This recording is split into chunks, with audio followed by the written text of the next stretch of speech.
ഒരുപാട് കസ്റ്റമേഴ്സ് ഒരേ കാര്യം പറയുമ്പോൾ നമ്മളത് ടോപ്പ് പ്രയോറിറ്റി ആയിട്ട് എടുക്കണമല്ലോ. അവർ പറയുന്നത് ഹംഗ്രി മിനിറ്റ് ആളിൽ വന്നിട്ട് ജ്യൂസ് കുടിക്കുമ്പോൾ സ്ട്രോ നിങ്ങൾ അടിച്ചേൽപ്പിക്കുന്നില്ല. മോനെ, അണ്ണൻ കളത്തിലിറങ്ങേണ്ട സമയമായി. സ്നാക്ക് കഴിക്കുമ്പോൾ കെച്ചപ്പോ ചട്നിയോ ഒന്നും നിങ്ങൾ അടിച്ചേൽപ്പിക്കുന്നില്ല. ഞങ്ങൾക്ക് വേണമെങ്കിൽ വാങ്ങിയാൽ മതി, വേണ്ടതിന്റെ വില തന്നാൽ മതി.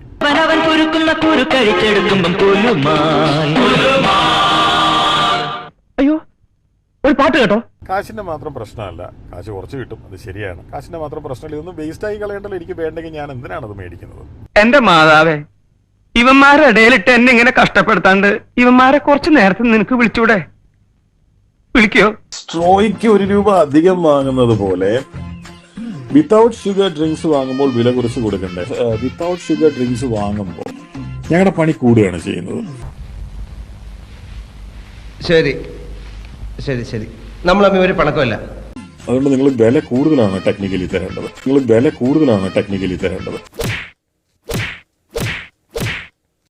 എന്തുകൊണ്ടെന്ന് വെച്ച് കഴിഞ്ഞാല് നിങ്ങൾ ബില്ല് ചെയ്യുന്ന സമയത്ത് ആ ഇൻസ്ട്രക്ഷൻ ആ ബില്ലിലേക്ക് ആഡ് ചെയ്യണം. അപ്പൊ ഒരാളുടെ ജോലി കൂടുകയാണ്, സമയം കൂടുകയാണ്. നമ്മ ദാസപ്പൻ കുട്ടിയും രാജപ്പനും കുട്ടപ്പനും ഒക്കെ പറയുന്നു എന്റെ പെരുമാറ്റത്തിൽ എന്തെല്ലോ മാറ്റങ്ങളുണ്ടെന്ന്. ഡോക്ടർ ഒന്ന് നോക്കിക്കേ.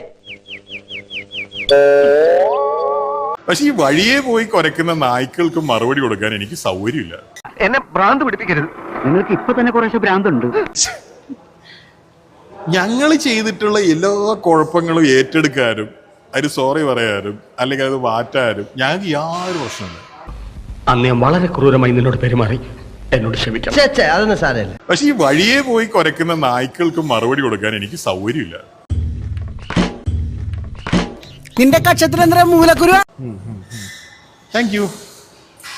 ഈ വെള്ളം കിട്ടിയില്ലേ? ഞാൻ ചോദിച്ചോ അയാൾ എന്തിനാ അത് കൊണ്ടുതന്നത് എനിക്കറിയില്ല. പത്താണോ? പൊറോട്ടയുടെ കേസ് പറഞ്ഞു. ഇയാൾക്ക് എന്താ വെള്ളം കൊടുക്കാതെ? അത് എടുത്തിട്ടില്ല, അതുകൊണ്ടാണ് ഞാൻ മെല്ലെ ചോദിച്ചോളാം. ഇനി ഇതിനകത്ത് വല്ലതും കലക്കിയിട്ടുണ്ടോ?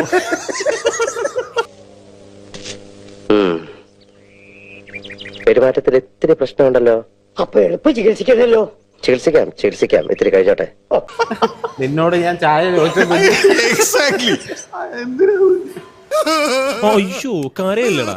വിനീ ശ്രീനിവാസിന്റെ അടുത്ത് മെസ്സേജ് അയച്ചിട്ട് പൊറോട്ട മേക്കേഴ്സിനെ കിട്ടുമെന്ന് ചോദിച്ചത്.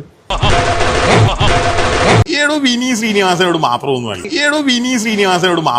എന്താ പൊട്ടനാ? അല്ല, എന്റെ ആരുടെയൊക്കെ ഓക്കെ ഞാൻ കാണിച്ചു. ആഹാ, ഉണ്ണിച്ചാന് പറ്റുമെങ്കിൽ എന്നെ ഈ പ്രശ്നത്തിൽ നിന്ന് എങ്ങനെയെങ്കിലും നൂരിത്താ. ഞാൻ വിഷമിച്ചു പോയി. അതായത് എന്റെ റെസ്റ്റോറന്റ് ആയിപ്പോയി.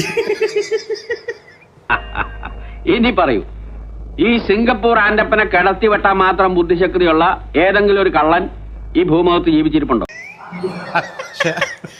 വൈഡ് ഹണ്ടായിരുന്നു. എനിക്കത് സഹിക്കാൻ പറ്റിയില്ലെന്ന്. അങ്ങനെ ഞങ്ങള് രണ്ടുപേരെ കിട്ടി.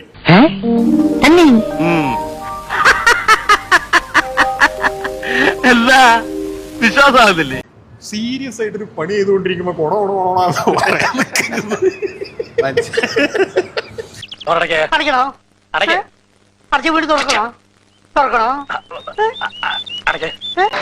അറിയാവുന്ന ആരെ കൊണ്ടെങ്കിലും താൻ രക്ഷ എഴുതി കെട്ടിച്ചോ. തനിക്കാണ്ട് വലിയ കുഴപ്പം തുടങ്ങുക.